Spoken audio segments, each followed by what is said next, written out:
everybody. Welcome to another episode of Purple Insider. Matthew Coller here, along with Dane Mizutani of the Pioneer Press. And we are once again inside TCO Performance Center. And guess what, everyone? We spoke to the owner of the Minnesota Vikings today, Mark Wilf.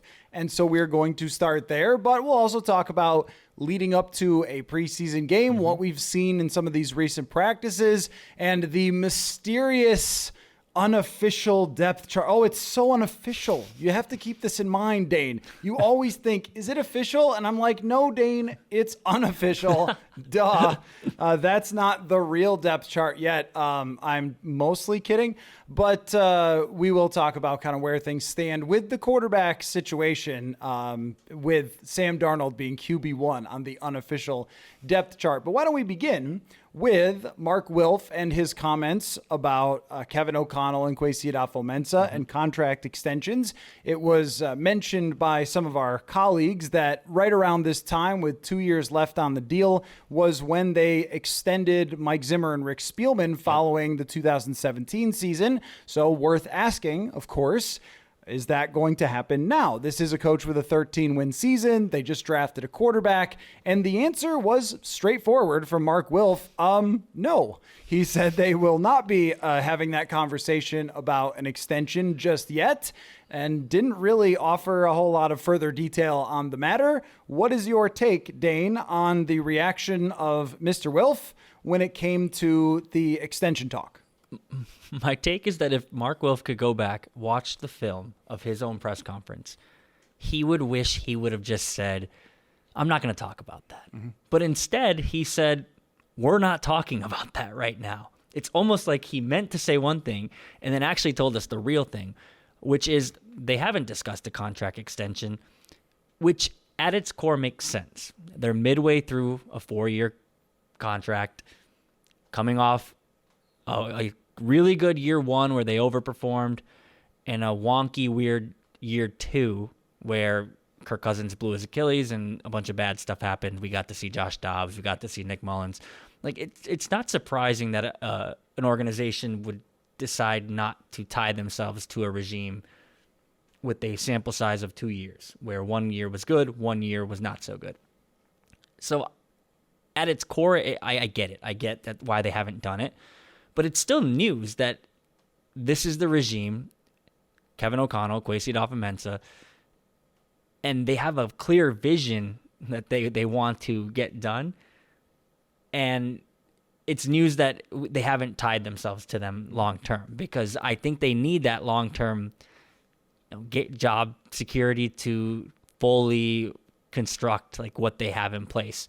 I will say, like, if they have a good year, a good enough year, 8 wins, 9 wins, I think they'll get extended at some point this offseason or next offseason.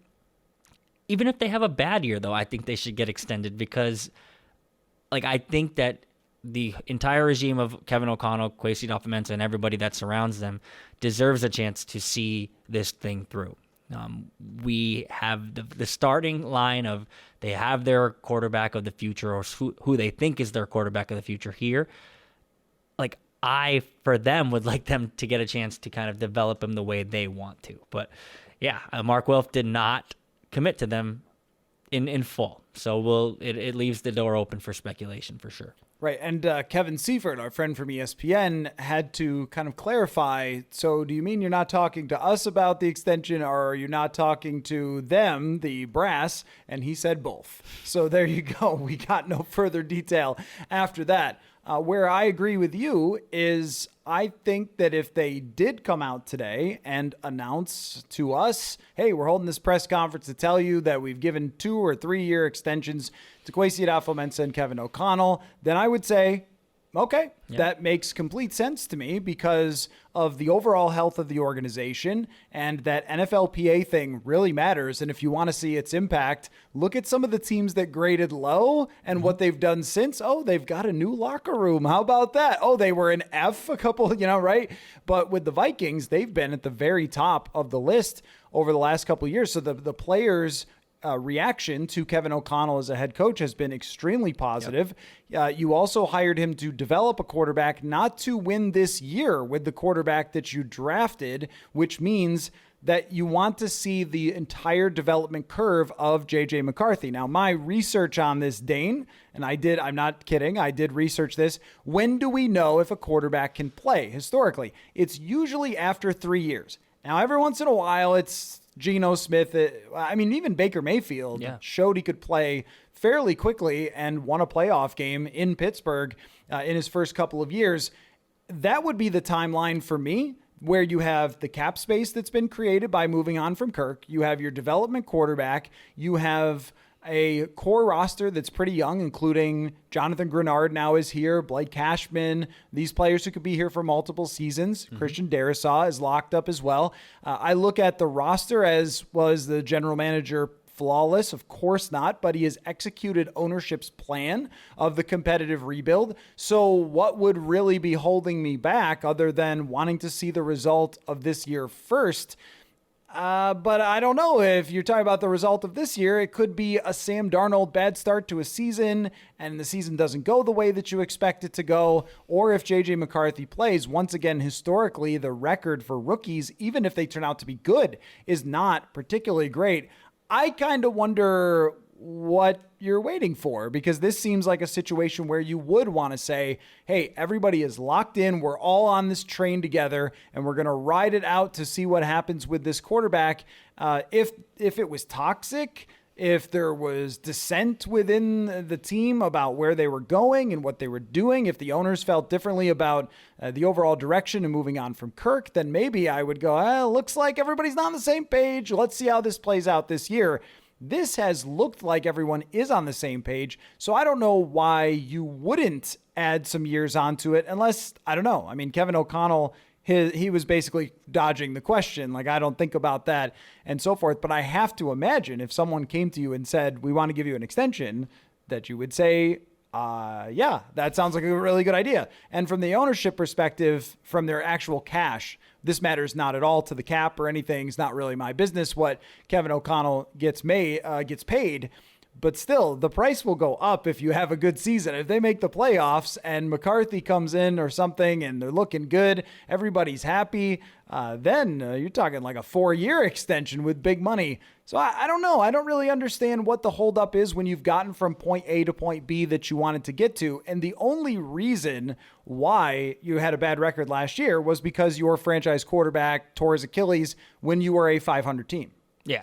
So, I mean, I guess I totally agree with you in that sense that, like, if they would have told us today that they agreed to contract extensions, there would have been zero criticism from I think, both of us, obviously, but from most people. I think most people would have agreed that this organization appears to be on an upward trajectory. So not doing it and coming out very, like, concretely saying we're not going to do it until the end of this season, all it really does is, on one hand, maybe make him more expensive, or on the other hand, the opposite side of the coin, leave some room for questioning, like, should they or shouldn't they?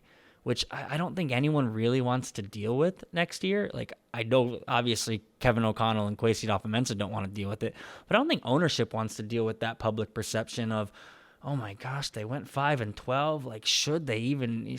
They should have to prove themselves this year as lame duck head coaches and general managers.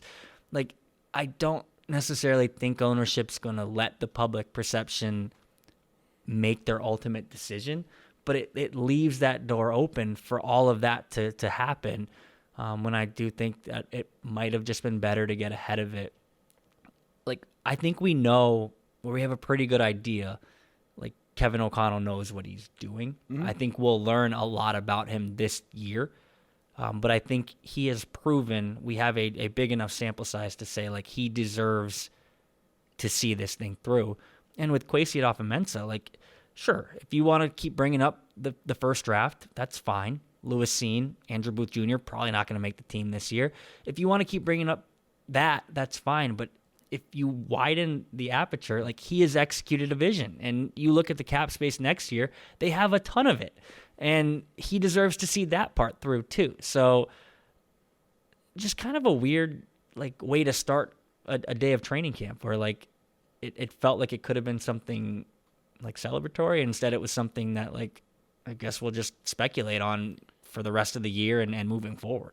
Definitely added a layer of uncomfortableness to the press conference where it seemed like it got asked late in the press conference as I was trying to find out more about J.J. McCarthy for this week. It seemed like there might be something else on O'Connell's mind waiting for different questions about the extension. Now, just to be very clear, this still is not really a storyline for this season. I mean, it is because it always is because football and they fire coaches constantly. But with 2 years from what we understand about his contract left, it's not like he's a lame duck coach. Right. There is still a year after, but from the Wills perspective, maybe they just say it's always a year-to-year league, and what they don't want is it to go sideways after they've given an extension and then pay a bunch of money to someone who's not working for them, Mike Zimmer, who they had to continue to pay after they extended, and then things collapsed under Zimmer in 2021. That may be more of their thinking as opposed to we're putting pressure on O'Connell for this season. At the same time, there is thresholds to all of this. In training camp right now, at this moment, at this day, what is today? August 6th, 2024, whatever it is. At this moment, it is very easy to declare, hey, everything kind of looks good with this, right? Execute the we've gone over it. But if you go 5-12, it is like walking on hot coals for a head coach. I mean, think about Brian Daboll right now. Would you bet that Brian Daboll has a decent chance to be fired? I would say so.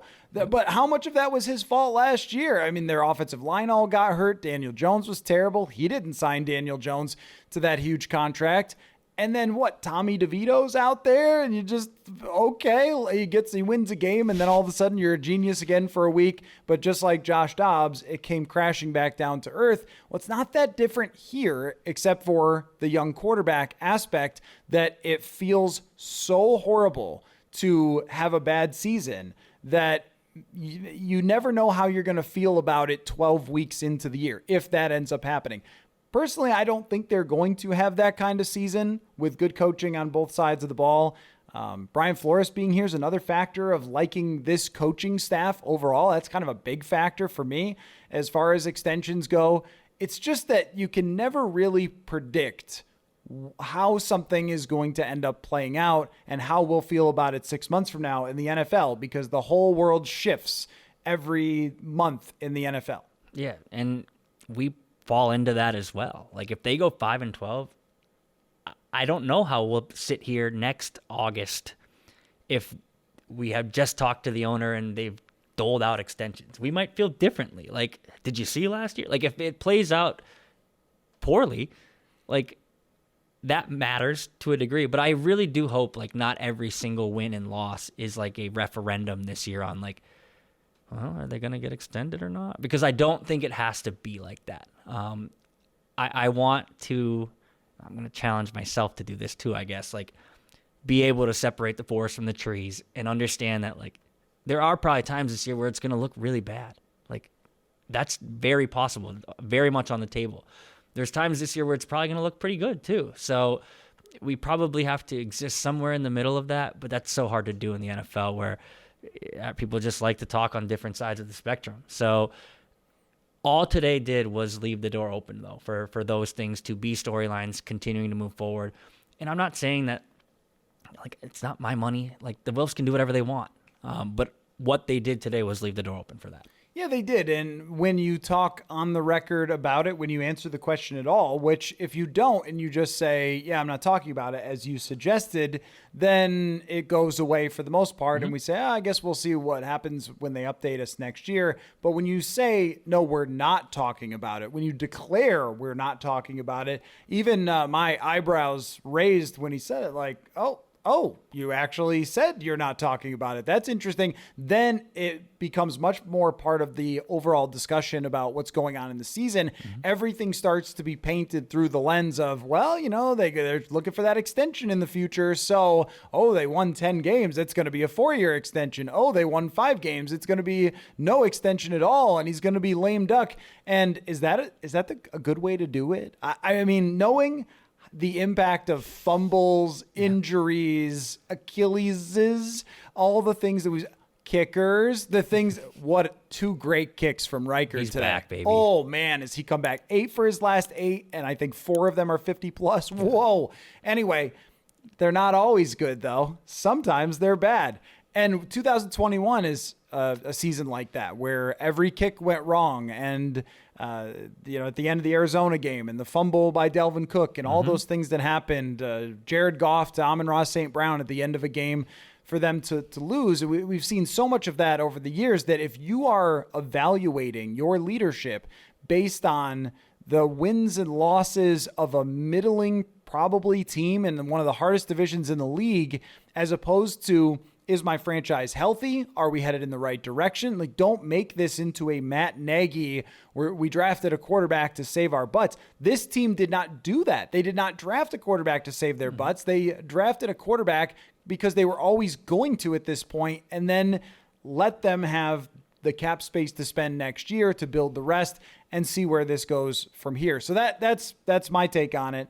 And we're not going to do that. We're not going to every win or loss. We'll have that conversation if we have to. But right now, we have to have a conversation about a very look at me in the face. If you are watching on YouTube, okay, right here. Is it official? If you nodded it's official, you're wrong. Nod the other way, it's not official, okay? And if someone that you're friends with comes up to you and says, man, did you see that depth chart? Oh, no. It's an unofficial depth chart. That's what it is. So don't think it's official. However, on that, Dane, is it official? It's an unofficial. Oh, okay. Just make sure you were paying attention. Yeah. Sam Darnold is listed as QB1.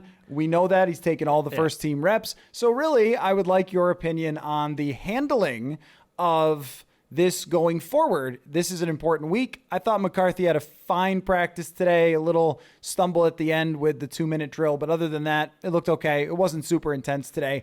Should he be taking first team reps this week? Should we be thinking a lot of preseason action? Like, where are you at with JJ McCarthy, Sam Darnold quarterback thing? First off, the unofficial depth chart, it's not surprising that Sam Darnold is the starter on the unofficial depth chart. I mean, I would go as far to say if they made that official, that it wouldn't be a bad thing for this preseason game. But don't be calling it official. Right. But straying away from the very unofficial depth chart and like just talking about the quarterback situation, big picture, I think they should operate like Sam Darnold will be their week 1 starter. I think they should continue to operate like that, but they shouldn't do it in the same way that they handled the situation with Kirk Cousins. And what I'm saying basically is like, please play Sam Darnold in the preseason. I'm okay with that. I want to see how it looks when it really counts, when it matters. And I know the preseason is not necessarily a good indication of all of that. And I think Kirk Cousins has probably played at least snaps in the preseason. I'm not sure. Maybe we can look that up. But it seemed like every single time that an exhibition game would roll around when Kirk Cousins was in charge, it was like, okay, let's just get this thing over with. I don't feel that right now with Sam Darnold, and I don't feel that obviously with JJ McCarthy, but like I want to see Sam Darnold in the preseason just to see how he looks, if does he look comfortable? Is it okay with how he lines people up at the line of scrimmage? Can he change protections if he needs to? Even if I only see it for 3 or 4 series, I want to see it. And I think the only reason we even are thinking that Sam Darnold might not play in the preseason is just because of how Kevin O'Connell has handled things in the past. We asked him about it today. He again said, I have a plan, and basically said, I'm not going to tell you the plan until Thursday. So like as we kind of progress through this week, I don't necessarily want to see only Sam Darnold with starting reps. I'd like to see JJ McCarthy get some of that. I obviously want to see JJ McCarthy in the preseason game on Saturday.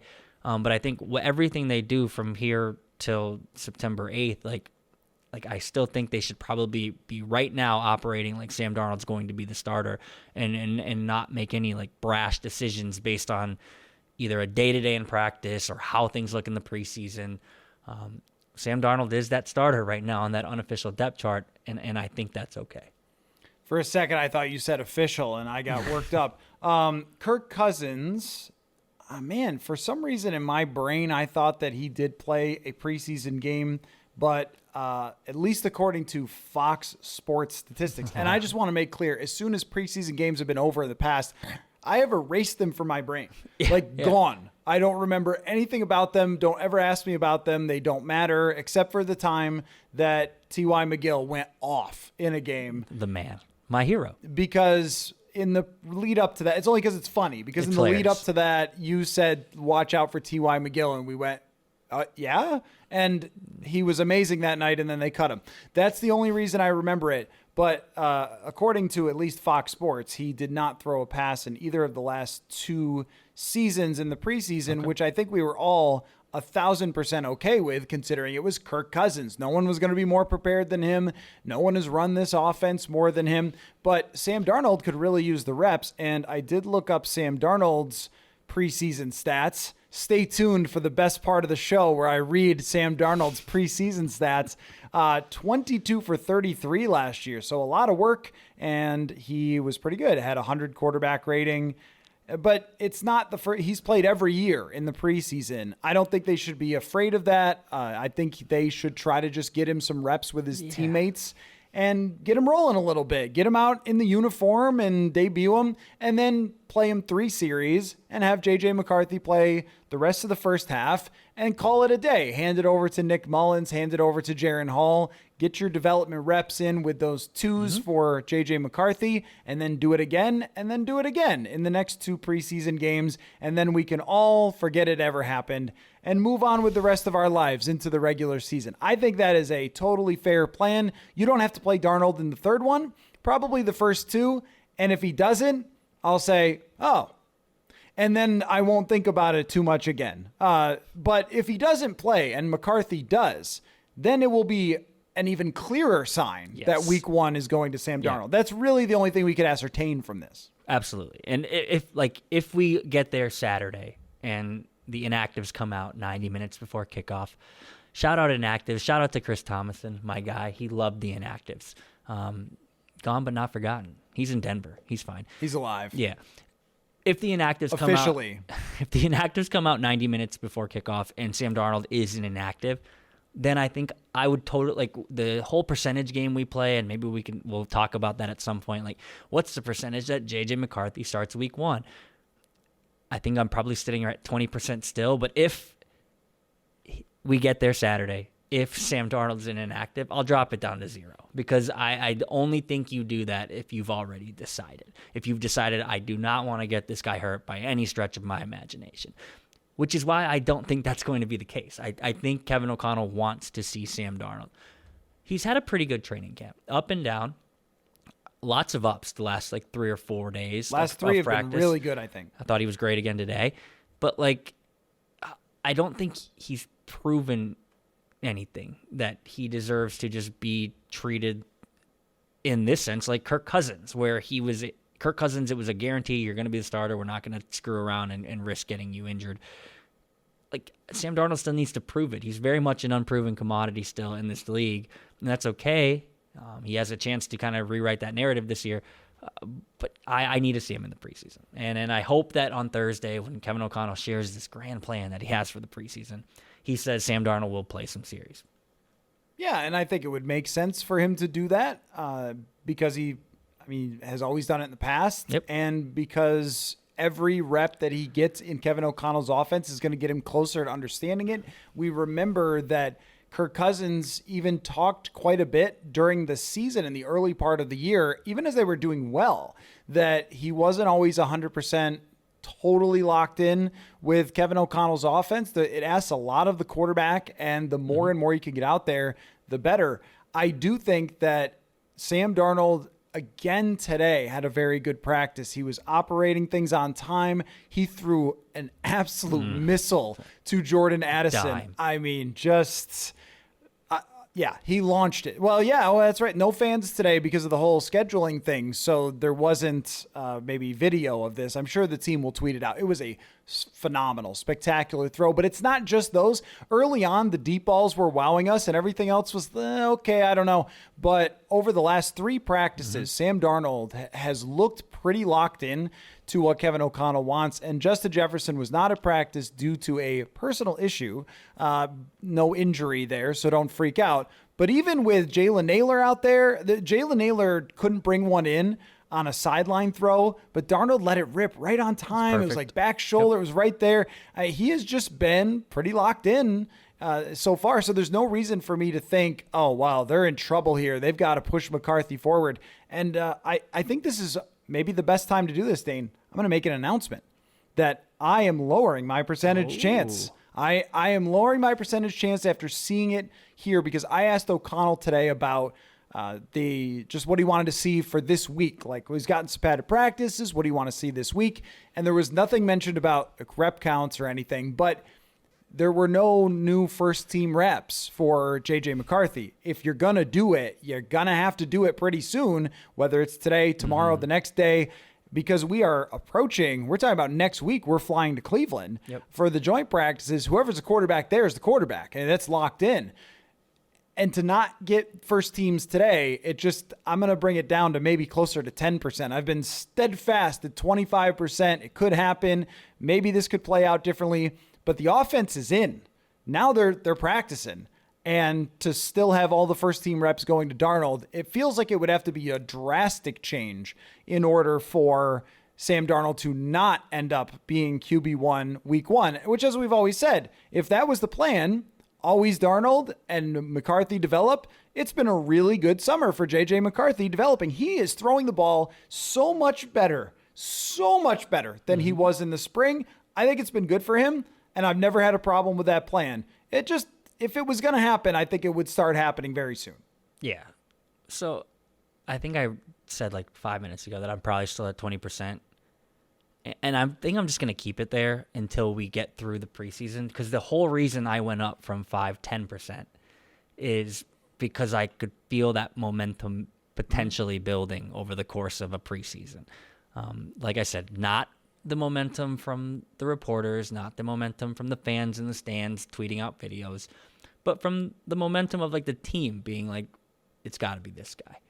And I think we could still get there, but like, I am ready to go like down in percentage or willing to or getting close to pushing that back down because of how good Sam Darnold's looked the past week or so once he's really started to, I feel like, grasp everything that Kevin O'Connell wants him to do. So we'll see. Constantly something to talk about, but pretty soon probably won't be, because I think you're right about Cleveland next week. Like, you're not going to give Sam Darnold or JJ McCarthy or whoever you want to be the starter the reps against another team in like a very competitive practice environment and then go start the other guy. So I think we could probably call it next week in Cleveland. And it's still Sam Darnold leaps and bounds ahead of JJ McCarthy as far as I'm concerned. All right. So you and I will talk after the preseason game on Saturday. We'll be in the U.S. Bank Stadium press box, as always, and with the field behind us. It's a great view for a post-game podcast, especially when it is a preseason game that we care about and that is really interesting. Give me other stuff. What else you got? What is intriguing to you other than the overall handling of the quarterback situation? Heading into the preseason? Heading into the preseason game. I would say the kickoff, but I don't think we're going to see anything like actual. Like, I don't think we're going to see, like, I think the people who watch a preseason game, like, there's going to be 60,000 fans that show up to US Bank Stadium because Vikings fans love the Vikings, and they'll watch them if the game counts, if it doesn't count, if it's here, if it's there. Like, everyone's going to show up to this game. It's going to be packed. And a large chunk of the audience is not going to know what the heck's happening when the kickoff rolls around. But I'm not that excited about that because I don't think we'll actually see what they're going to use week 1. I am excited to see just the new kickoff rule in practice, though. Finally, real, live.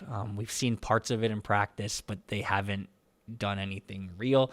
So I'm a little excited about that. I'm excited to see Jalen Naylor because he's been balling in training camp. He's so run away with this wide receiver 3 competition to me that I just want to see if he can continue to build that momentum into the game. So excited for Naylor.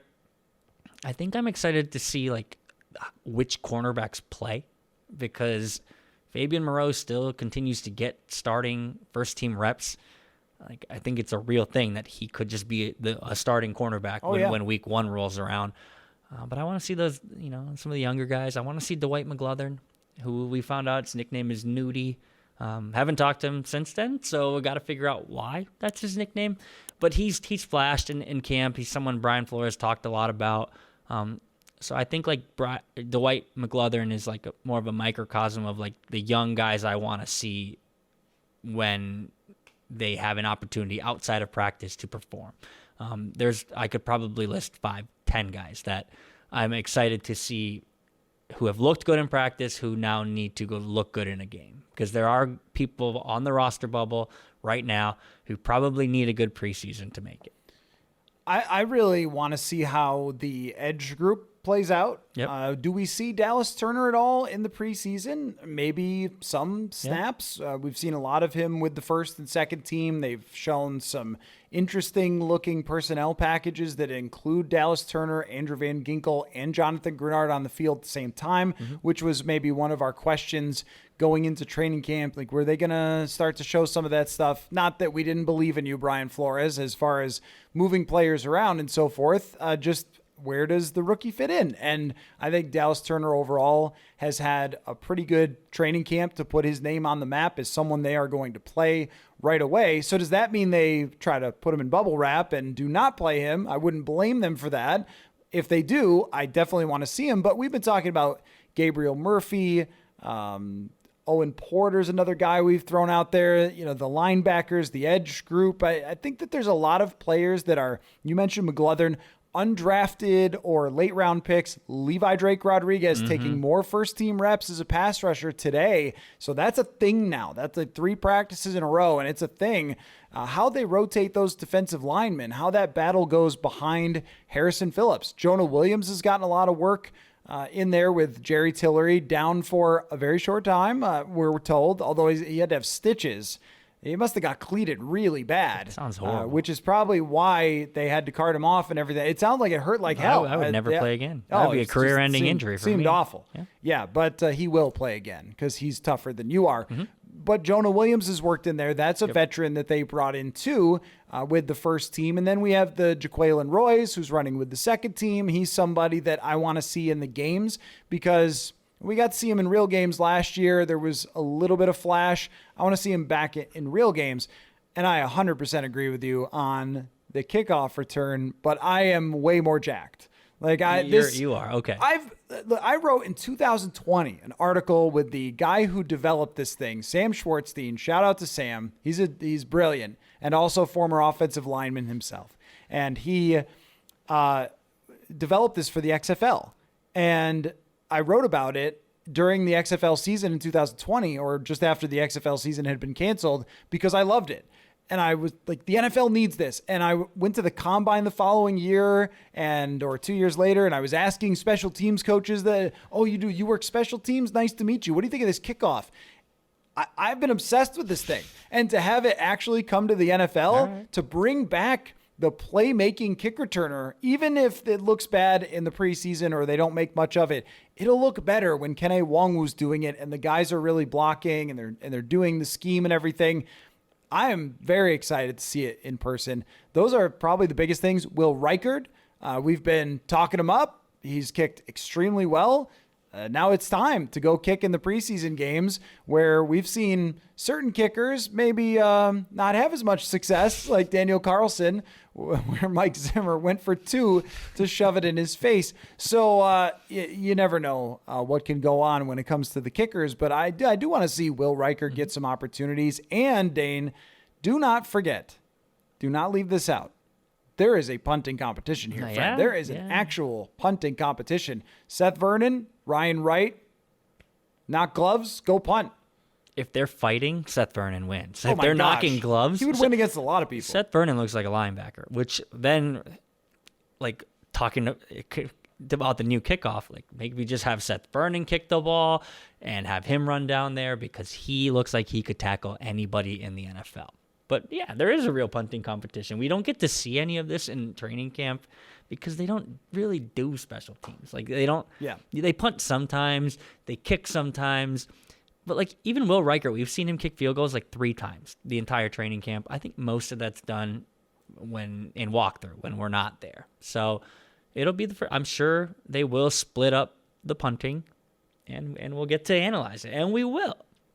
It's a real punt off. I think Matt Daniels actually teased the punt off a long time ago, they or cut 2 years guy, ago, yeah. and then they cut Jordan Berry. So hopefully we get a real punt off this time. It was one of the darker moments of the administration so far. I guess you can understand why they didn't extend everyone yet after that. No, truly, there's a lot to watch here. I mean, you could almost go different positions and talk about some interesting players, including how about the tight end spot? Yeah. We've seen Robert Tonyan get hurt. There's no word about whether he will play, but it didn't sound like he was going to have a chance to play on Saturday from what Kevin O'Connell said. And then all of a sudden, Nick Muse is out here making plays. This team just breeds tight ends. Nick Muse, Trey Knox has made plays over the last couple days. I'm working on a piece on him. He's an interesting guy.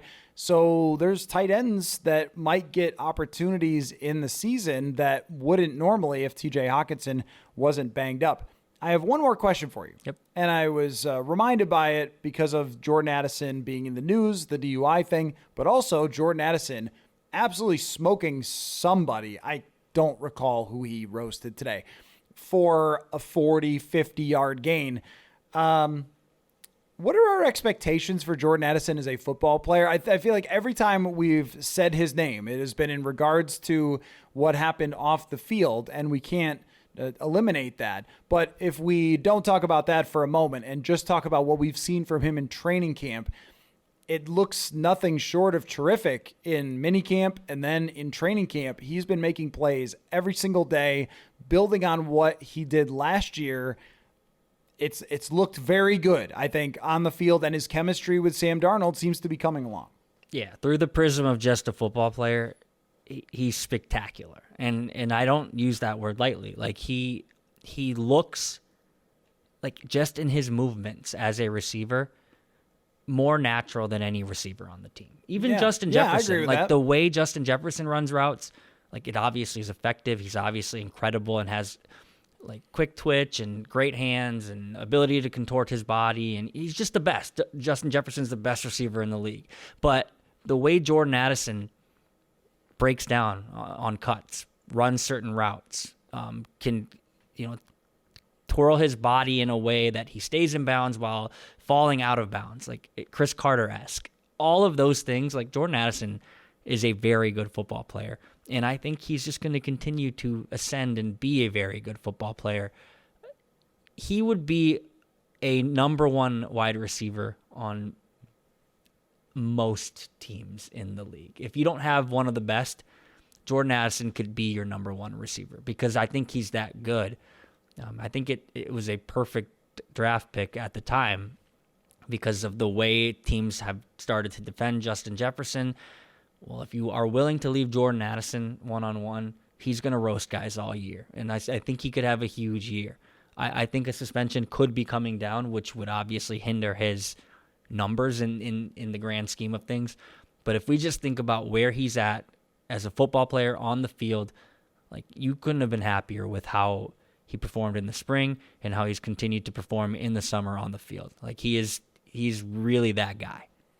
I think that this is a little bit part of a bigger trend of this training camp. It started out with a terrible injury from Mekhi Blackman. And so naturally, a lot of folks would think it's going to be one of those training camps. And I'm not saying it's not because there's still days to go. But as far as expectations versus what we've seen, I think that Jordan Addison fits into this category of, well, it's kind of the best version of J.J. McCarthy I would have expected. It's kind of the best version of Sam Darnold so far that I would have expected. It's kind of the best version of Jordan Addison that I would have expected.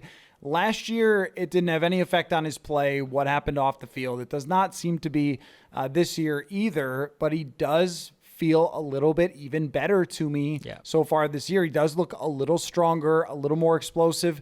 Getting off the line, he mentioned, I'll watch from time to time. Just, all right, he's up against somebody. How does this look? Those one-on-one. It's going to be press coverage. Where's he going to go? How's he going to get open? And he has been getting open a lot. And this is, if you are going back to almost where we started, which was, we've gone on this a little bit of a roller coaster of, well, Sam Darnold has these two great receivers and maybe ... And then, oh, wait, no, McCarthy should win this job. And then now we're back to, oh, wait, yeah, no, he actually is getting on the same page with these guys. And now you're back to making that case of maybe he could, et cetera, et cetera. But I just wanted to bring that up because I think that Addison has been one of the winners, if you will, of early training camp with his performance and how many catches he's made, the high difficulty catches on a consistent basis. And because of the other part of it, we haven't really discussed that too much. Is there anyone else before Saturday that you would like to react to their performance that has surprised you, disappointed you, shocked you, startled you, frustrated you? Anyone? No one like specific, like we've covered a good chunk of the roster. So like no one specific comes to mind as like, Let's talk about every player. I need right to now. talk about this guy or I will die. But I think like I think I'm most just excited to see who plays. Like who do they think is far too important to play in the preseason because we don't even want to risk any chance of them getting injured. Like, is Jordan Addison going to play in the preseason? Maybe. I don't need to see him. I see him every day in training camp. Probably like, not. What's I the would assume point? not. Like, does Ivan Pace need to play in the preseason? Like, he was an undrafted free agent last year who obviously is going to have a big role on the defense this year. But, like, do you want to see him? Like, I don't need to see him either. So it's weird to, like, go into this preseason game really excited because I think they're going to play certain guys. I want to see Sam Darnold. I want to see J.J. McCarthy. But in that same vein, like, I don't want to see like anybody who's actually important to winning. Right. So it's a weird like kind of contrast in my head right now when I think about what is it going to look like on Saturday. So no one really like specific comes to mind. I'm just excited to see that list of inactives 90 minutes before kickoff because generally I don't care about the inactives. On Saturday, I absolutely will. Oh, 100%. Yeah. Oh, 100%. Saturday, that's a big story of who is actually going to be in that game. And historically, the more you are in the game with Kevin O'Connell, the less of a good sign it is, which was not that way under Mike Zimmer. So it's something we'll be watching closely and probably start the podcast after in US Bank Stadium. So make sure you check that out live about an hour after the game, after we're done in the locker room, and then we'll do our thing. So, Dane, appreciate it. Looking forward to back in game action. How many podcasts have we done waiting for this moment to be back inside that stadium? I am very excited and very excited to talk to all of you then. So we will catch you all later. Football.